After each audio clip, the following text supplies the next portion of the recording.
नमस्कार, मैं हूं आपके साथ शुभम चौहान। आप खगड़िया दस्तक देख रहे हैं।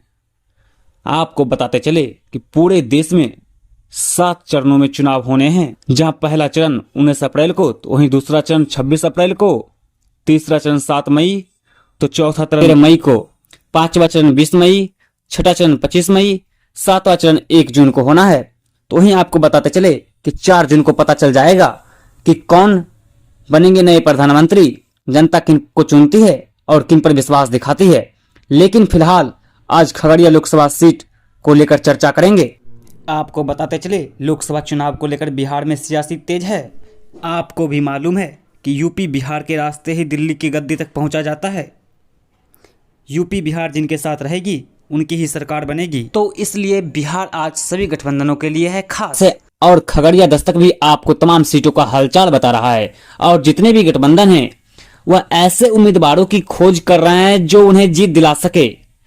बताते चले आपको, वहीं जो संभावित उम्मीदवार हैं वह अपने अपने क्षेत्रों में जमकर मेहनत भी कर रहे हैं, और वहीं पार्टियों का आलाकमान की प्रक्रिया भी लगातार कर रही है ताकि उन्हें टिकट मिल जाए। आज बात करने जा रहे हैं कि खगड़िया सीट की। खगड़िया सीट को लेकर कहा जाए तो काफी यह महत्वपूर्ण रहा है। यहां पर सबसे पहले कांग्रेस के सांसद बने, फिर जनता दल के सांसद बने, फिर यहां पर राजद के भी सांसद बने, लोजपा के भी सांसद बने, जदयू के भी सांसद बने। लेकिन बीजेपी की तरफ से अभी तक कोई उम्मीदवार चुनाव नहीं जीत पाया है। 2024 में दिल्ली पहुंचने की होड़ नेताओं में शुरू हो चुकी है। सभी दल अपनी ओर से जोर आजमाइश में लगे चुके हैं। इसी कड़ी में हम बात कर रहे हैं खगड़िया लोकसभा सीट कि इस सीट पर आखिर कौन मारेगा बाजी।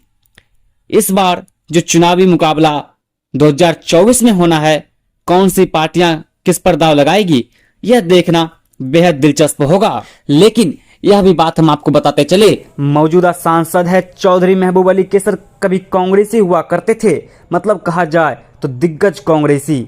इनके पिता भी चौधरी सलाउद्दीन बिहार के पूर्व कैबिनेट मंत्री रह चुके हैं।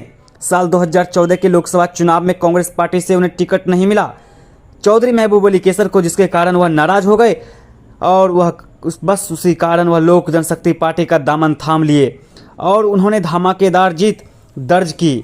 2019 के चुनाव में लोजपा फिर से एक बार उन्हें चुनावी मैदान में उतारा। उन्होंने फिर से यहां से जीत हासिल की। हालांकि अब रामविलास पासवान का निधन हो चुका है, तो लोजपा भी 2 भागों में बंट चुकी है। जैसा कि देख रहे हैं कि आदर्श आचार संहिता भी लागू हो चुकी है। वहीं खगड़िया लोकसभा चुनाव को मद्देनजर रखते हुए काफ़ी उतार चढ़ाव देखने को मिल रहा है। जैसा कि हम लोग देख पा रहे हैं कि चिराग पासवान और पशुपति पारस के अलग होने पर लोकसभा प्रत्याशी के तौर पर पहले माननीय प्रदेश अध्यक्ष सह उप मुख्यमंत्री श्री सम्राट चौधरी के बारे में कयास लगाया जा रहा था कि लोकसभा के चुनाव में लड़ेंगे भारतीय जनता पार्टी की ओर से। लेकिन पार्टी के द्वारा अन्य काफ़ी जिम्मेदारियां उनके कंधे पर है। बिहार के 40 सीटों पर माननीय प्रदेश अध्यक्ष के अहम भूमिका रहेगी। इससे ऐसा लगता है कि वह लोकसभा चुनाव खगड़िया से नहीं लड़ेंगे। परिस्थिति में लोकसभा प्रत्याशी के तौर पर पहले जो नया चेहरा मुख्य रूप से उभर कर आ रहा है, आखिर वह कौन हो सकता है? आखिर आपकी नज़रों में कौन है? आखिर क्या लगता है कि भारतीय जनता पार्टी में कौन ऐसे नेता हैं जो आपके बीच विश्वास से साबित हो सकते हैं? तो वहीं बताते चले वह वेद प्रकाश यादव जी का है। पार्टी के कार्य में हमेशा लगे रहते हैं, जो सभी कार्यकर्ताओं से मिलते रहते हैं, और कार्यकर्ता का भी रुझान वेद प्रकाश की ओर प्रतीत होता है।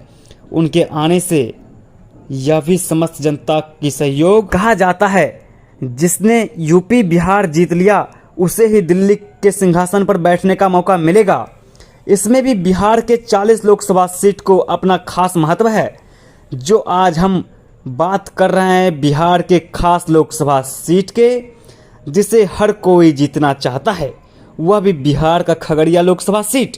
खगड़िया जिले का गौरवशाली इतिहास रहा है। आखिर कौन मारेगा बाजी? आप बने रहे खगड़िया दस्तक के साथ।